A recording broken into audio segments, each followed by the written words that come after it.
Hi hello అండి, అందరికీ నమస్కారం. Welcome to public pulse media.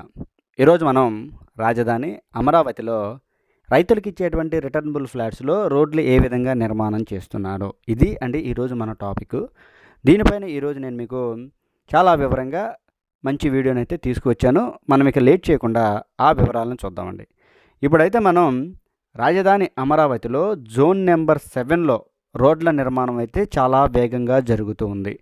ఇంచుమించుగా ఒక 3 కిలోమీటర్ల రోడ్డు నిర్మాణం అయితే జరిగింది. ఇది ఈ సిరీస్ రోడ్లు కాదు, ఎన్ సిరీస్ రోడ్లు కాదండి. రైతులకు ఇచ్చేటువంటి రిటర్నబుల్ ఫ్లాట్స్ మధ్యలో వచ్చేటువంటి రోడ్లు ఇవి. ఈ రోడ్లు జోన్ నెంబర్ 7లో ఒక 3 కిలోమీటర్ల మేర నిర్మాణం జరిగింది. ఈరోజు మనం ఆ రోడ్లని వివరంగా చూద్దామండి.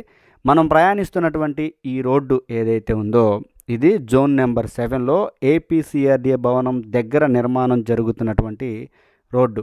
చూసారండి, ఇది 2 వరుసల రహదారి మధ్యలో చాలా చిన్న డివైడర్ కూడా వచ్చింది. మనం చెప్పాం కదా 3 కిలోమీటర్ల మేర జరిగింది రోడ్డు నిర్మాణం అని.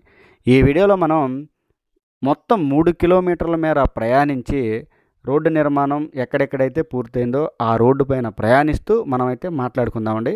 చూడొచ్చు, ఇక్కడ ఒకవైపున రోడ్డు నిర్మాణం జరిగింది, మరొక వైపున రోడ్డు నిర్మాణం కోసం అంతా సిద్ధం చేసి పెట్టారండి. చూడొచ్చు, అంటే రైతులకు ఇచ్చేటువంటి రిటర్నబుల్ ఫ్లాట్స్ మధ్యలో కూడా డబల్ రోడ్డులు రావడం అనేది చాలా ముఖ్యమైనటువంటి ప్రధానమైనటువంటి అంశం. చూసారా, ఈ ప్రాంతంలో మనం మాట్లాడుకున్నట్లయితే ఇక్కడ ఈ రిటర్నబుల్ ఫ్లాట్స్ మధ్యలో వచ్చేటువంటి ఈ డబల్ రోడ్ల పక్కన కూడా అంతా మనం ఏ విధంగా అయితే ఎన్ సిరీస్ రోడ్లు, ఈ సిరీస్ రోడ్లు చూస్తూ ఉన్నామో డ్రైనేజీలు కానివ్వండి, లేదంటే భూగర్భ కేబుల్ వ్యవస్థ పనులు కానివ్వండి, డక్స్ కానీ, ఇవన్నీ కూడా ఎన్ సిరీస్ రోడ్లు, ఈ సిరీస్ రోడ్లకి ఏ విధంగా అయితే వస్తాయో అదే విధంగా ఈ రైతులకి ఇచ్చేటువంటి రిటర్నబుల్ ఫ్లాట్స్కి ఆ రోడ్లో కూడా అదే విధమైనటువంటి స్ట్రక్చర్ని ఫాలో అవుతున్నారండి. అంటే రాజధాని అమరావతిలో అసలు ఎలక్ట్రికల్ కేబుల్స్ అనేవే బయటికి కనిపించవు. మనం అన్ని గ్రామాలలో ఇప్పుడు ఉన్నటువంటి పరిస్థితులు చూసినట్లయితే ఎలక్ట్రికల్ వైర్లు, కేబుల్స్ ఇవన్నీ కూడా బయటికి ఆకాశంలో కనిపిస్తాయి. కానీ ఇప్పుడైతే రాజధాని అమరావతిలో ఎలక్ట్రికల్ కేబుల్స్ అనేవి అసలు పైకి కనిపించవు, అన్నీ కూడా అండర్ గ్రౌండ్లో ఉంటాయి. ఈ రోడ్డు వెంబడే మనం చూడొచ్చండి. ఇదిగోండి, మనం లెఫ్ట్ సైడ్ కనుక చూసినట్లయితే డ్రైనేజీ ఇదంతా కూడా పూర్తయిపోయింది.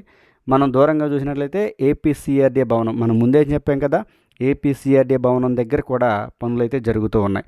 ఇవన్నీ కూడా మరొక 4 బ్లాకులు రైట్ సైడ్లో చూసినట్లయితే ఏపీసీఆర్డీఏ భవనాలు 4 బ్లాకులు అవి. అక్కడ కూడా రోడ్డు నిర్మాణం అయితే చాలా చకచకా జరుగుతుంది. చూసారా, ఈ రిటర్నబుల్ ఫ్లాట్స్ మధ్యలో కూడా ఎంత పెద్ద డ్రైనేజీ నిర్మాణం జరుగుతుందంటే మనం చూడొచ్చు. అంటే మీకు ఫోన్ స్క్రీన్లో కానీ, లేదంటే ఏ స్క్రీన్లో చూసినా కానీ చిన్నగానే కనిపిస్తుంది, కానీ మనం అసలు దగ్గరికి వెళ్ళి చూస్తే చాలా పెద్ద డ్రైనేజ్ అండి ఇది. చూసారా, ఈ విధంగా కొన్ని ప్రాంతాల్లోనేమో తార్ రోడ్ల నిర్మాణం జరిగిపోతూ ఉంటే, కొన్ని ప్రాంతాల్లోనేమో ఇలా భూగర్భ కేబుల్ వ్యవస్థ కానీ, లేదంటే అండర్ గ్రౌండ్ డ్రైనేజ్ సిస్టమ్ కానీ పనులు జరుగుతూ ఉన్నాయి. ఇక్కడ మనం చూసినట్లయితే కాంక్రీట్ పనులు చాలా చకచకా జరుగుతూ ఉన్నాయి. చూసారా, ఈ విధంగా నిర్మాణం జరుగుతూ ఉందండి. మనం చెప్పాం కదా మొత్తం 3 కిలోమీటర్ల మేర ఈ విధంగా తార్ రోడ్డు నిర్మాణం చేశారని. దానితో పాటుగా ఇక్కడ జరుగుతున్నటువంటి పనులు ఇలాంటివన్నీ కూడా చూసుకుంటూ వెళ్దామండి. మొత్తం 3 కిలోమీటర్లు ప్రయాణిస్తున్నప్పటికీ కూడా ఈ విధంగా చివరి దశకు వచ్చినటువంటి రోడ్లను కూడా మీకు నేను వివరంగా చూపిస్తాను. అది ఏపీసీఆర్డీఏ భవనం, ఆ దూరంగా కనిపిస్తున్నటువంటి టవర్లేమో ఎమ్మెల్యేస్, ఎంపీస్ టవర్స్, అవన్నీ అపార్ట్మెంట్ టవర్స్. మరలా మనం రోడ్డు పైన ప్రయాణిస్తూ చూద్దామండి. ఇప్పుడైతే మనం చూడొచ్చండి, ఇందాక మనం చూసినటువంటి ఆ రోడ్ ఏదైతే ఉందో అది ఏపీసీఆర్డీఏ భవనం దగ్గర ఉంటే, ఇప్పుడైతే మనం చూడొచ్చు ఇంకొక ప్రాంతంలోకి వచ్చి ఇదంతా కూడా జోన్ నెంబర్ 7 అనేది చాలా పెద్దది. ఆ ప్రాంతంలో కూడా 1 కిలోమీటర్ మేర ఈ విధంగా తార్ రోడ్డు నిర్మాణం అయితే జరిగిందండి. అది మనం ఇప్పుడు ప్రయాణిస్తూ చూద్దాము. ఇదిగోండి, ఇదంతా ఈ వర్క్, ఈ మెటీరియల్, అదిగోండి తార్ రోడ్డు నిర్మాణం చేయడానికి మిషనరీలు అవన్నీ కూడా ఉన్నాయి. ఇటు చూసినట్లయితే నిర్మాణం జరిగింది. ఈ రోడ్డు పైన ప్రయాణిస్తూ కూడా మనం చూద్దాము.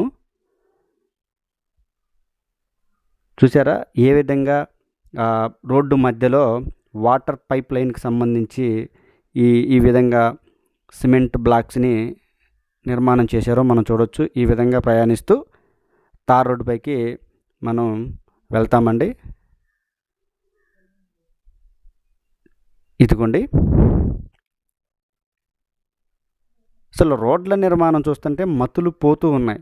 అసలు ఎంత ఎంత అందంగా నిర్మాణం చేస్తున్నారంటే అసలు నేను ఎక్కడ చూడలేదండి. రిటర్నబుల్ ఫ్లాట్స్ మధ్యలో ఈ విధంగా 2 వరుసల రహదారులు నిర్మించడం అనేది ప్రైవేటు రియల్ ఎస్టేట్ వ్యాపారులు కానివ్వండి, రియల్ ఎస్టేట్ వెంచర్లు కానివ్వండి, ఇవన్నీ మనం చాలా చూసాంలే. కానీ ఈ విధంగా రిటర్నబుల్ ఫ్లాట్స్ మధ్యలో డబల్ రోడ్లు రావడం అనేది చాలా ముఖ్యమైనటువంటి విషయం. అంతేకాకుండా ప్రతి 50 మీటర్లకి ఒక కేబుల్ జంక్షన్ పాయింట్ని కూడా ఏర్పాటు చేస్తున్నారు. భవిష్యత్తులో ఏదైనా చిన్న చిన్న ఎలక్ట్రికల్ ప్రాబ్లమ్స్ వచ్చినప్పటికీ కూడా ఈజీగా వాటిని రెక్టిఫై చేసుకొని రిపేర్ చేసుకోవడానికి ప్రతి 50 మీటర్లకి ఒక జంక్షన్ పాయింట్ని అయితే ఇస్తూ ఉన్నారు. మనమైతే చూసారా ఎంత వేగంగా వెళ్తున్నానంటే నేను ఈ రోడ్డు పైన, మీరు చూస్తూనే ఉంటారు. ఆ దూరంగా కనిపిస్తుందేమో E3 సీడ్ యాక్సిస్ రోడ్డు. ఇది E3 సీడ్ యాక్సిస్ రోడ్డు అండి, మనకు కనిపిస్తున్నటువంటి రోడ్డు. ప్రధాన ఉద్దేశం ఏంటంటే ఈ వీడియోలో మీ అందరికీ నేను చెప్పేది 3 కిలోమీటర్ల మేర రోడ్డు నిర్మాణం పూర్తయిందని చెప్పాను కదా. ఆ రోడ్డు పైన ప్రయాణిస్తూ పూర్తయిపోయినటువంటి రోడ్డు మొత్తాన్ని కూడా మీకు చూపించాలన్నదే ప్రధాన ఉద్దేశం అండి. అందుకనే ఈ వీడియో 9.33 నిమిషాలు ఉన్నప్పటికీ కూడా మనం, ఎందుకంటే మొత్తం చూపించాలి కదా, అందుకోసమని కొద్దిగా లెంత్ అవుతుంది. అయినా కానీ పూర్తయిపోయినటువంటి రోడ్డు మొత్తాన్ని కూడా మీరు చూడండి. ఆ రోడ్డు పైన ప్రయాణిస్తున్నాం కాబట్టి మీరైతే చూడాలి. రాజధాని అమరావతిలో ఇప్పటి వరకు బాగా ఎక్కువగా ఈ రిటర్నబుల్ ఫ్లాట్స్ మధ్యలో రోడ్ల నిర్మాణం జరిగింది జోన్ నెంబర్ 7లోనేనండి. జోన్ నెంబర్ 7లో జరిగింది. అంతేకాకుండా ఇంకొక జోన్లో కూడా జరిగింది. మనం వీడియో కూడా రిలీజ్ చేసుకున్నాం. జోన్ నెంబర్ 1Aలో కూడా ఒక రోడ్డు నిర్మాణం అయితే జరిగింది. దానికి సంబంధించినటువంటి వీడియోను కూడా మనం చేసుకోవడం జరిగింది. ఇక ఇప్పుడు మనం ఆ జోన్ నెంబర్ 7 నుంచి బయటకు వచ్చేసామండి. మొత్తం 3 కిలోమీటర్ల మేర చూసాం కదా. ఇక అంతటితో ఆ టాపిక్ అయితే అయిపోయింది. ఇప్పుడు ఇక్కడ మనం చూస్తున్నటువంటి ఈ వర్క్ అప్డేట్ ఏంటి అంటే, ఇదొక రోడ్డుకి సంబంధించిన వర్క్ అండి. ఇదంతా కూడా ఒక పెద్ద మైనింగ్ ఏరియా. ఏది 2014కు ముందు రాజధానిగా అమరావతిని అనౌన్స్ చేయకముందు ఈ ప్రాంతంలో ఒక మైనింగ్ అయితే ఉండేదండి. ఇక్కడ కంకర్ తీసుకువెళ్ళేవారు ఇక్కడ నుంచి.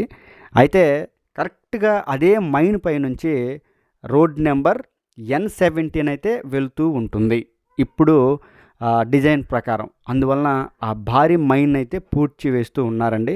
ఇది చూడొచ్చు. 2014, 2019లో అసలు దీనికి సంబంధించి ఎలాంటి వర్క్ జరగలేదు. అయితే ఇప్పుడు ఆ భారీ మైన్ అయితే పూడ్చి వేస్తూ ఉన్నారు. భారీ గుంతని దాదాపుగా పూడ్చి వేయడానికి దగ్గరికి వచ్చింది. చూసారా, మొత్తం ఎర్త్ వర్క్ జరిగింది. అంతేకాకుండా పెద్ద పెద్ద బండరాలను పగలగొడుతూ ఆ గుంతనైతే, ఇది చాలా పెద్ద గుంత అండి, దానిని చివరి దశకు చేరుకుంది. ఈ వీడియో ద్వారా మీ అందరికీ ఈ మైనింగ్లో చెప్పేటువంటి విషయం ఏంటంటే, ఈ భారీ గుంతని పూడ్చే పని చివరి దశకు వచ్చింది. ఇదంతా కూడా ఎర్త్ వర్క్ దూరంగా ఆ కంకరో అదంతా కూడా పూడ్చి వేసినటువంటి పరిస్థితి. ఇక ఏదైతే మనం చూస్తున్నామో ఈ భారీ గుంతని పూడ్చి వేసిన తర్వాత రోడ్ నెంబర్ N17 నిర్మాణం అయితే చాలా వేగంగా జరుగుతుందని మనం క్లియర్గా చెప్పుకోవచ్చు. అంటే ఈ ప్రాంతంలో మినహాయించి మిగతా అన్ని ప్రాంతాల్లో N17 రోడ్డు నిర్మాణం అయితే చాలా చకచకారే జరుగుతుంది. కాకుంటే ఇది చాలా పెద్ద పని కాబట్టి మనం ఎస్పెషల్గా ఈ ప్రాంతాన్ని చూస్తూ ఉన్నాం. ఒక భారీ మైన్ని పూడ్చడం అంటే అది మామూలు విషయం కాదండి. రాజధాని అమరావతిలో అది చివరి దశకు వచ్చింది కాబట్టి ఈ వీడియోలో మీకు నేను చూపిస్తున్నానండి. ఇది ఈ వీడియో ద్వారా మీ అందరికీ వివరంగా తెలియజేసేది. ఈ వీడియో యొక్క వివరణ కూడా ఇదండి. అందరికీ మరొకసారి నమస్కారం. దయచేసి public pulse media channel subscribe అవ్వండి. రాజధాని అమరావతికి సంబంధించి మరింత సమాచారాన్ని ప్రతిరోజు నేను మీ ముందుకు తీసుకొస్తూ ఉంటాను, మీ అందరికీ వివరంగా వివరిస్తూ ఉంటాను. మీరు public pulse media channel subscribe అవ్వండి. మనం ఇచ్చేటువంటి అప్డేట్స్ ప్రతిరోజు మీకు నోటిఫికేషన్ ద్వారా వస్తాయి. దయచేసి public pulse media channel subscribe అవ్వండి.